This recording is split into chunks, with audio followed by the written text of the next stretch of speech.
اس video کو like کیجئے، اپنے دوستوں کے ساتھ شیئر کیجئے، اور اگر ابھی تک آپ نے ہمارے چینل کو سبسکرائب نہیں کیا تو اسے سبسکرائب کر لیجئے اور ساتھ ہی موجود بیل آئیکن کو دبا لیجئے تاکہ آپ کو تمام نئی سٹوریز ملتی رہیں۔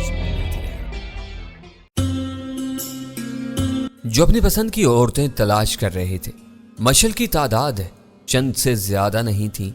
اس کا مطلب یہ تھا کہ زیادہ تر لوگ مارکوس کی رائے کے حامی تھے اور عورتوں کو اغوا کر لے جانے کے خلاف تھے۔ میں اور نارو تیزی سے مچھلوں کی سمت بڑھے۔ گہرے اندھیرے کی وجہ سے دور سے ہمارا دیکھا جانا ممکن نہیں تھا۔ جب ہم قریب پہنچ گئے تو ہم نے دیکھا کہ قبیلے کے لوگ جگہ جگہ زمین پر بے سدھ پڑے ہوئے تھے اور ان کے منہ سے جھاگ نکل رہی تھی۔ کچھ دور آگے جا کر ہماری نظر البرٹو پر پڑی، جو ایک مشعل ہاتھ میں لیے زمین پر پڑی ہوئی عورتوں کے چہروں اور جسموں کو دیکھتا چلا جا رہا تھا۔ قریب ہی ایک گھنا درخت تھا۔ میں اور نارو اس درخت کے تنے کی آڑ میں ہو گئے۔ البرٹو کے ساتھ 4 آدمی اور تھے، لیکن وہ مچھلیں لیے خاموش کھڑے تھے۔ عورتوں کے انتخاب کا حق البرٹو نے اپنے لیے محفوظ رکھا تھا۔ بالآخر البرٹو نے ایک 15-16 سالہ جوان لڑکی کے جسم کو اپنے پاؤں کی ٹھوکر سے مارتے ہوئے اپنے ساتھیوں سے کہا کہ اسے اٹھا کر ایک طرف رکھ دیا جائے۔ گویا ایک کا انتخاب ہو چکا تھا، اب 3 عورتوں کا انتخاب مزید باقی تھا۔ تھوڑی دیر بعد یہ مرحلہ بھی پورا ہو گیا اور اب 4 عورتوں کے نیم مردہ جسموں کو ایک طرف رکھ دیا گیا تھا۔ تو میں سے ہر شخص ایک ایک عورت کو اٹھا کر اپنے کندھے پر ڈال لے اور جہاز تک لے چلے۔ البرٹو نے اپنے ساتھیوں کو حکم دیا، تم لوگ مچھلیں چھوڑ دو، صرف 2 مچھلیں کافی ہوں گی، وہ میں اپنے ہاتھوں میں پکڑ لوں گا، اور ہاں، یہاں سے روانہ ہونے سے پہلے ان سارے جھونپڑوں میں آگ لگا دو۔ نہیں، ایسا مت کرو، ان 4 آدمیوں میں سے ایک نے کہا۔ یہ بہت بڑا ظلم ہوگا، ان لوگوں نے ہمارا کچھ نہیں بگاڑا، ہم ان کے گھر کیوں جلائیں؟ کیا معلوم تقدیر ہمیں پھر کبھی اس ساحل پر لے آئے۔ یہ صحیح کہہ رہا ہے، دوسرے آدمی نے پہلے آدمی کی تائید کرتے ہوئے کہا۔ یہ نہ صرف ایک ظالمانہ فعل ہوگا بلکہ قطعاً غیر ضروری بھی ہوگا۔ ہم نے ان کے روحانی پیشوا کو مار دیا، ان کی عورتوں کو ہم لے کر جا رہے ہیں، جبکہ ان لوگوں نے ہمارے ساتھ کوئی برائی نہیں کی۔ اس پر تم چاہتے ہو کہ ہم ان کے گھاس پھوس کے جھونپڑوں کو بھی آگ لگا دیں؟ نہیں البرٹو، یہ نہیں ہوگا، جو کچھ ہو گیا وہ بہت کافی ہے، اب ہمیں اور زیادہ ذلیل مت کرو۔ البرٹو نے جب دیکھا کہ اس کی اس تجویز کی سبھی مخالفت کر رہے ہیں تو وہ کہنے لگا، چلو تمہاری مرضی، میں اپنی بات پر اصرار نہیں کروں گا، یہ ٹھیک ہے۔ البرٹو کو پہلے شخص نے کہا اور پھر دوسرے شخص نے بھی رضامندی میں گردن ہلائی۔ اچھا، تم لوگ ایک ایک عورت کو اپنے کندھے پر اٹھا لاؤ اور جہاز کی طرف چلو، جھونپڑوں کو ان کے حال پر چھوڑ دو۔ البرٹو نے اپنے ساتھیوں سے کہا، بہت دیر ہو چکی ہے، ہمیں اب فوراً اس جگہ سے روانہ ہو جانا چاہیے، چلو۔ ان لوگوں نے کہا اور ان میں سے ہر ایک نے نیچے جھک کر ایک ایک عورت کو اپنے کندھے پر لاد دیا۔ مچھلیں انہوں نے البرٹو کو دے دی تھی۔ البرٹو نے 2 مچھلیں اپنے دونوں ہاتھوں میں لے لیں اور باقی مچھلیں بچا دیں۔ سب لوگ آگے چل رہے تھے۔ میں نے سرگوشی میں کہا، تم درخت کے تنے کے پیچھے اس طرح کھڑی رہنا کہ کسی حال میں بھی باہر مت نکلنا، بس یہیں سے تم سارا تماشا دیکھنا، میں اب ان کو مزہ چکھاؤں گا۔ اتنا کہہ کر میں درخت کے تنے کے پیچھے سے نکلا اور تیزی سے قدم بڑھاتا ہوا ان لوگوں کے پیچھے لپکا جو البرٹو کی قیادت میں آہستہ آہستہ قدم بڑھا رہے تھے۔ ٹھہرو، اچانک میں نے گرج کر ہسپانوی زبان میں کہا۔ ان سب کے جیسے بریک لگ گئے تھے، وہ لوگ ایک دم رک گئے اور پیچھے گھوم کر دیکھنے لگے۔ پہلے تو اندھیرے میں انہیں میری شکل صاف نظر نہیں آئی، لیکن جب میں ان کے بالکل قریب پہنچ گیا تو حیرت اور خوف کے مارے ان کی چیخیں نکل گئیں۔ میں نے البرٹو کے بالکل قریب پہنچ کر اس کے بائیں شانے پر اپنا ہاتھ رکھ دیا۔ البرٹو چند لمحوں کے لیے دم بخود رہ گیا، اسے اپنی آنکھوں پر یقین نہیں آ رہا تھا۔ اس نے مجھے پوری طرح پہچان لیا تھا اور حیرت اور خوف کے عالم میں اس کا منہ کھل گیا تھا۔ تم اس نے گھبراہٹ کے عالم میں اپنی زبان میں کہا۔ اس وقت فرانسس وہاں موجود نہیں تھا جو اس کی بات کا ترجمہ کرتا۔ ہاں، میں نے بھی ہسپانوی زبان میں جواب دیا، یا میں ہوں البرٹو جسے تم اپنی دانش میں ہلاک کر چکے ہو۔ تو تم؟ البرٹو پر حیرتوں کے پہاڑ ٹوٹ رہے تھے۔ تم ہسپانوی زبان بول سکتے ہو، بالکل ہم لوگوں کی طرح؟ تم بالکل میری آواز سن رہے ہو، میں نے خشک لہجے میں اسے جواب دیا۔ لیکن تم نے اس سے پہلے کبھی نہیں بتایا کہ تم ہسپانوی زبان بھی جانتے ہو۔ تم نے اس سے پہلے کبھی ہسپانوی زبان نہیں بولی۔ اس سے کیا فرق پڑتا ہے، میں نے درست لہجے میں جواب دیا۔ لیکن تم زندہ کس طرح بچ گئے؟ البرٹو نے حماقت کا مظاہرہ کرتے ہوئے سوال کیا۔ تمہیں تمہارے گناہوں کی سزا دینے کے لیے، میں نے سختی سے کہا، اور تمہارے گندے منصوبوں کو ناکام بنانے کے لیے۔ اور پھر اچانک جیسے البرٹو کو ہوش آ گیا، اس نے اچانک ہی ایک نہایت بےہودہ حرکت کی۔ اس نے دونوں مچھلیں تیزی سے میرے چہرے پر